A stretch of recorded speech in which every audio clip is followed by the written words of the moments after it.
À 23 ans, Anaïs est l'heureuse locataire d'un appartement. Donc c'est l'entrée, il y a la cuisine, la salle à manger, le coin canapé. Cette jeune coiffeuse s'est installée dans ce confortable duplex il y a 3 ans. Donc ça c'est la chambre. Donc voilà, la salle de bain. On a une chance d'avoir une baignoire. Quand on est à l'intérieur, on voit bien que tout est moderne. Et dès qu'on sort dehors, qu'on ouvre la porte, on voit bien qu'on voit les pierres apparentes. Et en fait, donc c'était quoi ce bâtiment avant?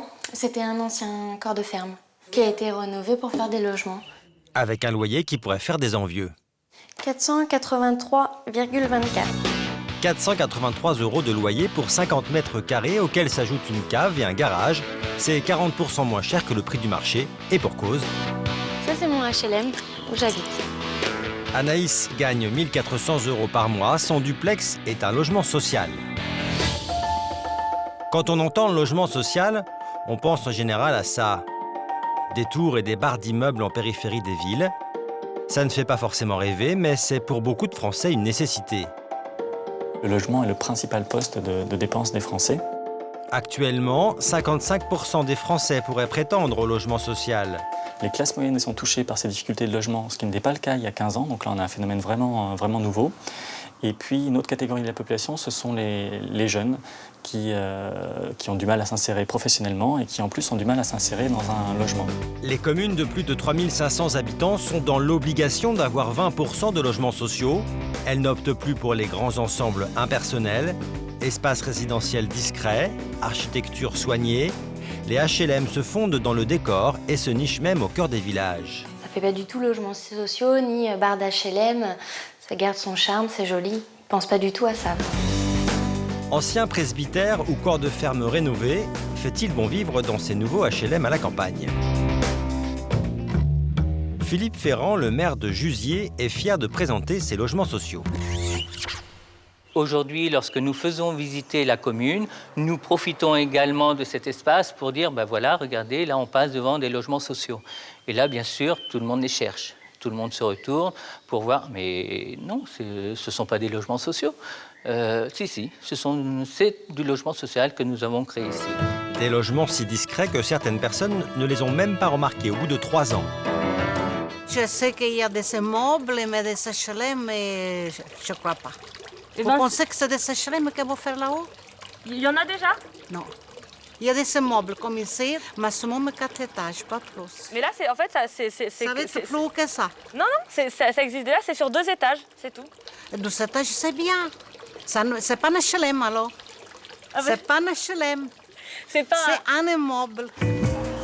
Les idées reçues sur les HLM ont la vie dure. Nous sommes entre les Mureaux et Mantes-la-Jolie. La principale crainte au niveau du logement social quand on en crée et quand on en met en place, c'est la peur de la population dite sociale. Les gens ont une crainte qu'ils ne doivent pas avoir, puisque ça peut être notre voisin qui a un besoin de logement social. Ce sont peut-être nos enfants qui auront besoin de logements sociaux. C'est jeunesse. Pour convaincre, la mairie consulte régulièrement ceux qui vivent près des logements sociaux. Ah ben voilà. Thierry Jeuneste habite juste en face du corps de ferme rénové où vit Anaïs. C'est vrai, quand on nous dit qu'il va y avoir des logements sociaux pas très loin, on se dit qu'il va y avoir pas mal de voitures de stationner, des allées et venues. Enfin, c'est surtout le bruit qui nous inquiète. Et finalement, alors, après 3 ans? Alors après 3 ans, au niveau du bruit, donc ça se passe bien, puisqu'en fait les gens sont plutôt sympas.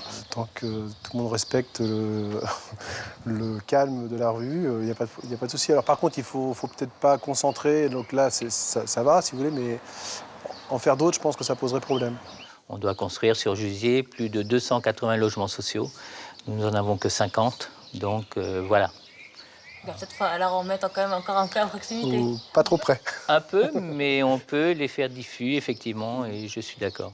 Rassurer les riverains encore méfiants, c'est aussi la préoccupation de Jean-Alain Steinfeld. Il gère 49 000 logements sociaux, dont ceux de Jusier. En reprenant des bâtiments ruraux, souvent des grandes fermes, non seulement, bien évidemment, on préserve du patrimoine, mais on devient invisible dans le meilleur sens du terme. À Sailly, une autre commune des Yvelines, son office a transformé un presbytère pour en faire 4 petits logements.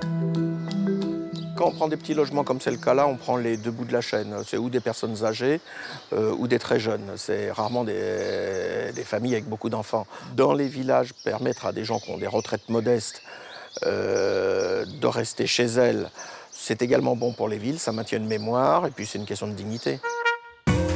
Parmi les résidents de l'ancien presbytère, il y a Josiane, 70 ans.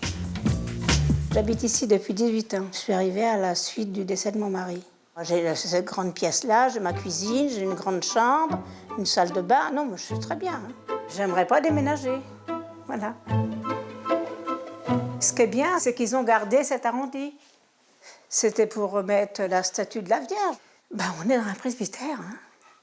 Dans un ancien presbytère, mais dans un presbytère quand même. Je crois qu'il a été construit en 1855. Comme l'église, parce que je me suis renseignée quand même. Elle dispose même d'un petit coin de verdure. Je vous emmène aux espaces verts, voilà. Et là, c'est mon modeste jardin. Voilà, moi j'ai un petit bout de jardin aussi. Mais moi, j'ai pas la main verte. Hein. Il y a un joli cadre quand même. Hein. Ce joli cadre, elle le partage avec des voisins d'exception. On a des châtelains ici. C'est des gens d'un autre milieu, bon, d'accord. Mais nous, qui sont très gentils, très sympas, on se dit bonjour, on est bien acceptés. Josiane savoure sa chance. Pour son logement de 59 mètres carrés, elle paye seulement... Ah ben je sais, c'est 322 € et quelque chose. Et alors ça représente quel pourcentage à peu près de votre retraite? Ah ben moi j'ai 900 € par mois.